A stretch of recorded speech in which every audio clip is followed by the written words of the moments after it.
من الشيطان الرجيم بسم الله الرحمن الرحيم الحمد لله رب العالمين والعاقبة للمتقين وعلى آله وأصحابه أجمعين أما بعد আল্লাহ তাআলার গুরুত্বপূর্ণ একটা বিধান হলো সৎ কাজের আদেশ করা অসৎ কাজের নিষেধ করা।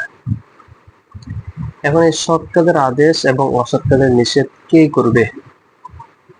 আল্লাহ সুবহানাহু ওয়া তাআলা ইরশাদ করেন, ওয়ালতাকুম মিনকুম উম্মাতুন ইয়াদউনা ইলাল খায়র ওয়া ইয়া'মুরুনা বিল মা'রুফ ওয়া ইয়ানহাউনা আনিল মুনকার।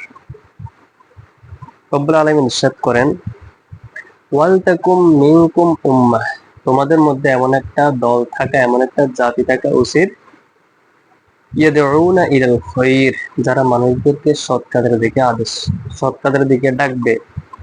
ইয়াদউনা ইলাল খায়র, ভালো কাজের দিকে, কল্যাণের দিকে ডাকবে। ওয়া ইয়া'মুরুনা বিল মা'রুফ, এবং সৎ কাজের আদেশ করবে।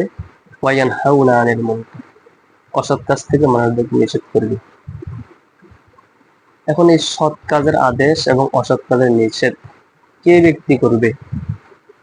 আল্লাহ রাব্বুল আলামিন বলেন, যাকে আমি আল্লাহ তাআলা কোন জায়গার, কোন দেশের শাসক বানাই, অর্থাৎ নেতা বানাই, ওই ব্যক্তির উপর কর্তব্য সৎ কাজের আদেশ করা, অসৎ কাজের নিষেধ করা। আল্লাহ সুবহানাহু ওয়া তাআলা ইরশাদ করেন, আল্লাযীনা ইম্মাক্কান্নাহুম ফিল আরদি আকামুস সালাহ ওয়া আতুজ যাকাহ ওয়া আমারু বিল মা'রুফ ওয়া নাহাউ আনিল মুনকার। রব্বুল আলামিন ইরশাদ করেন, যখন আমি কোনো ব্যক্তিকে কোনো জায়গার, কোনো স্থানের, কোনো দেশের শাসক বানাই, তার প্রথম কাজ হলো আকামুস সালাহ, সালাত কায়েম করা, ওয়া আতুজ যাকাহ, এবং যাকাত প্রদান করা, ওয়া আমারু বিল মা'রুফ, সৎ কাজের আদেশ করা, ওয়া নাহাউ আনিল মুনকার, অসৎ কাজ থেকে মানুষদেরকে নিষেধ করা।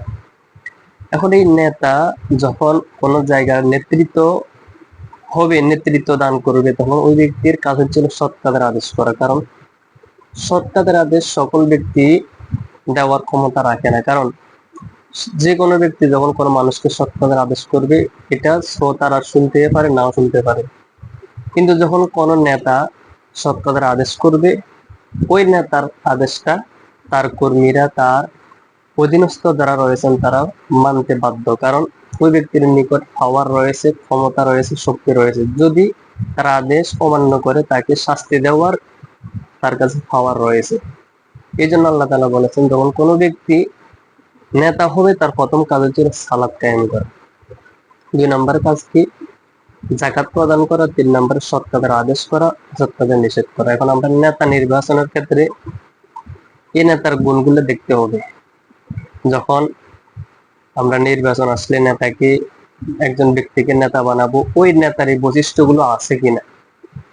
আমরা যখন একজন ব্যক্তিকে নেতা বানাতে যাব, তখন আমার ভোট লাগবে। এই ভোটটা আমি যে একজন ব্যক্তিকে দিব, ওই ব্যক্তি আসলে যোগ্য কিনা, সৎ কিনা, তার মধ্যে এই গুণগুলো আছে কিনা। সূরা হজ্জের 41 নম্বর আয়াতে আল্লাহ তাআলা বলেছেন, এই কাজগুলো, এই 4টা গুণ যে ব্যক্তির মধ্যে থাকবে, ওই ব্যক্তি হলো যোগ্য নেতা। আমাদের একটা ভোটে একজন ব্যক্তি নেতা হবে, আমাদের সুপারিশের মাধ্যমে ওই ব্যক্তি নেতা হবে। আল্লাহ রাব্বুল আলামিন অন্য আয়াতে ইরশাদ করেন, মাইয়াশফা শাফাআতুন হাসানাতুন ইয়াকুল লাহু নাসিবুম মিনহা। যখন কোনো ব্যক্তি কাউকে ভালো কাজের পথ দেখায়, ভালো কাজের সুপারিশ করে, তখন ওই ব্যক্তি ভালো কাজ করে যে সওয়াব অর্জন করবে, এই ব্যক্তি সুপারিশ করে অনুরূপ সওয়াব অর্জন করতে পারবে। অনুরূপভাবে আল্লাহ তাআলা আবার বলতেছেন, ওয়া মাইয়াশফা শাফাআতুন সাইয়্যাতুন ইয়াকুল লাহু কিফলুম মিনহা।